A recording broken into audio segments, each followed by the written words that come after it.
Hello and welcome to শুপুস bag of stories. তো এটা আমার লাস্ট উইকেন্ডের ব্লগ, যেটা ছিল আমার অ্যানিভার্সারি উইক। অ্যানিভার্সারি ছিল 3rd মে, আর আমরা একটু ছোটোখাটো করে একদম কাছের মানুষদেরকে নিয়ে পালন করেছিলাম 4th মে, যেটা ছিল রবিবার।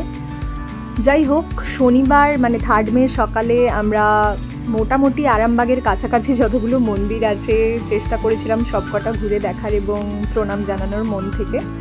তো প্রথমেই আমরা গেছিলাম আমার খুব প্রিয় একটা মন্দির, আরামবাগের বিশালক্ষী মন্দির। যারা আরামবাগের মানুষ তারা তো অবশ্যই জানেন।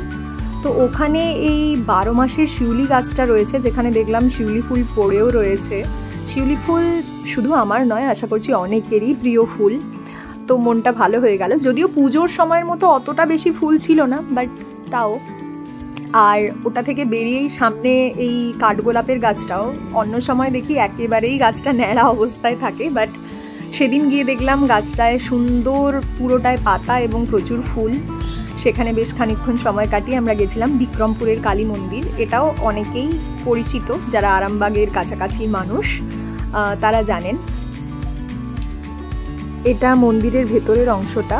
তো ওখানে প্রণাম জানিয়ে বেশ খানিকক্ষণ সময় কাটিয়ে আমরা পৌঁছে গেছিলাম মহেশতলার কালী মন্দির। মন্দিরের পরিবেশের একটা আলাদাই ব্যাপার রয়েছে, যেটা মনকে এক অদ্ভুত প্রশান্তি দেয়, মনকে শান্ত করে। আর সত্যি বলতে আমাদের রেগুলার হেক্টিক লাইফে এই শান্তিটুকুর এতই অভাব যে সেদিনের সকালটুকু আমার মনে একটা অদ্ভুত শান্তি দিয়েছিল। আর ওখান থেকে ফেরার পথে তালপুকুরের কাছে আমরা এই বেলের শরবতটা খেয়েছিলাম, এত ভালো। যারা ট্রাই করেননি আমি অবশ্যই বলবো, আরামবাগের কাছাকাছি হলে আপনারা অবশ্যই একবার ট্রাই করুন। তারপর যা আমরা করি, লালু ভুলুদেরকে জ্বালিয়ে জ্বালিয়ে বাড়ি ফিরে বিকেলের দিকে আবার একবার বেরোনোর কথা ভাবছিলাম, এবং চা তো অবশ্যই মাস্ট একটা ব্যাপার। তারপর আমরা গিয়েছিলাম অন্নপূর্ণা মন্দির।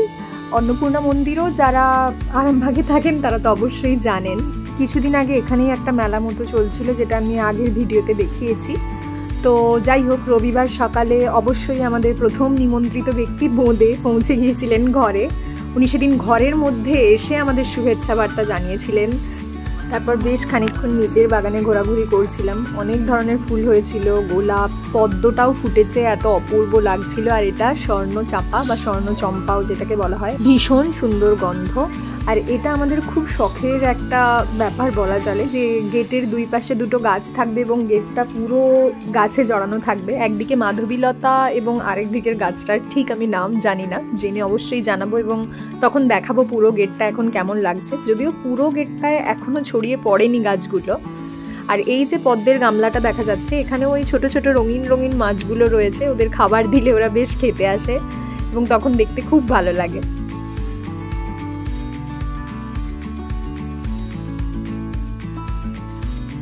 আর সেদিন বোঁদের গলায় জানি না এই ছোট্ট লাল ফিতেটা কোত্থেকে আমার হাজব্যান্ড নিয়ে এসে বেঁধে দিয়েছিল, কিন্তু বেশ সুন্দর দেখতে লাগছিল ওকে। তারপর যেহেতু সকলে আসবে, একটু ঘরদোর গোছানোর ব্যাপার চলছিল। আর এই হলুদ রঙ্গন ফুলটা তখন দেখানো হয়নি, এটাও ভীষণ সুন্দর লাগছিল। আর এই ফুলগুলো সেদিন উনি এনে দিয়েছিলেন মাথায় বাঁধার জন্যে, তো বেশ খুশি হয়েছিলাম। তারপর আমরা বোঁদেকে উদ্ধার করে এনেছিলাম একটা জায়গা থেকে, যেখানে ও অন্য আরও বিড়ালদের সাথে পাঙ্গা নিতে চলে যায় পাড়ায় ঝামেলা করতে। বাট তারপর ও জানে যে সুরসুর করে সেই আমাদের বাড়িতে এসেই ঢুকে পড়বে ঝামেলা এড়াবার ভয়ে, সেটাই ও করছিল।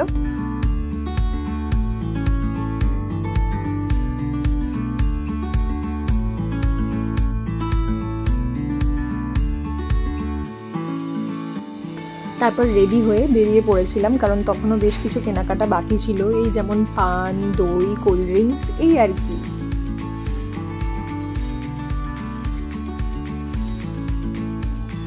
মিষ্টির দোকানে পৌঁছে দইয়ের অর্ডার দিতে দিতে চোখে পড়লো সামনেই ডাবের দোকান, মানে ডাবের ঠেলা গাড়ি।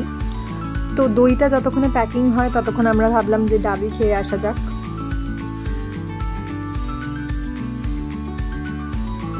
তারপর বাড়ি ফিরে স্নান সেরে রেডি হচ্ছিলাম, তখনও কেউ এসে পৌঁছায়নি। প্রায় 12টা বেজে গিয়েছিল এবং আমি রেডি হয়ে গিয়েছিলাম, মাথায় ওই ফুলটাও লাগিয়েছিলাম এবং গোলাপটা তখনও লাগানো হয়নি। তারপর আমি গোলাপটা ট্রাই করলাম, বেশ সুন্দর লাগছিল। তবে ক্লিপ বা কাঁটা আমি যে খুব সুন্দর লাগাতে পারি বা ফুলও যে খুব সুন্দর লাগাতে পারি সেরকম নয়, বাট যতটা নিজে পারি সেইটুকুই ট্রাই করছিলাম। তারপর নিচে গিয়ে দেখলাম যে বাবা, মা, বড় পিসিমণি সকলে চলে এসেছে এবং নিচে বেশ একটা পারিবারিক গল্প আড্ডার আসর বসেছে।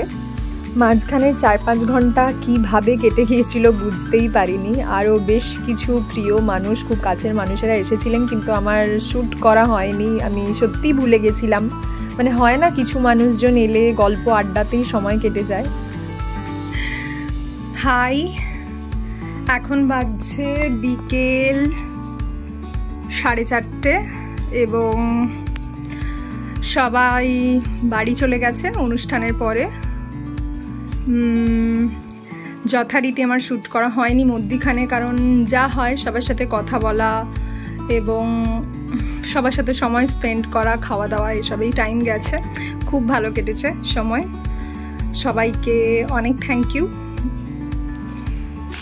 তোমাদের বিকেল সন্ধ্যের চা কফি সেশনগুলো আরও মিষ্টি হয়ে একটু ঘেসে খেলে পারে আরও অনেক বছর শুভ বিবাহবার্ষিকী।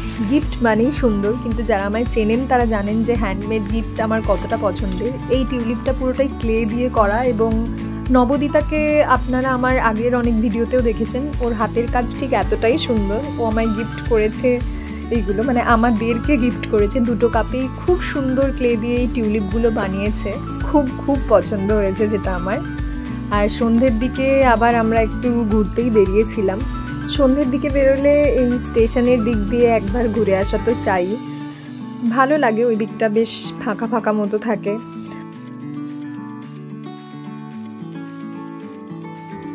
তারপর আমরা বেশ খানিকক্ষণ শিশুগুচ্ছের মাঠে গিয়ে বসেও ছিলাম। একটুক্ষণ ওই গল্প আড্ডা এইসবই হচ্ছিল। যাই হোক, এই ছিল মোটামুটি আমার লাস্ট উইকেন্ড। বাড়ি ফিরে এসে দেখলাম বাড়িতে এই নতুন কালু এসেছে, ওনার সন্ধান পেলাম সেদিন। তারপর ডিনার এবং আইসক্রিম দিয়ে দিনটা শেষ করেছিলাম। Thank you so much for watching. প্রত্যেকে খুব ভালো থাকবেন, সুস্থ থাকবেন এবং ভিডিওটা ভালো লেগে থাকলে please like, share and subscribe.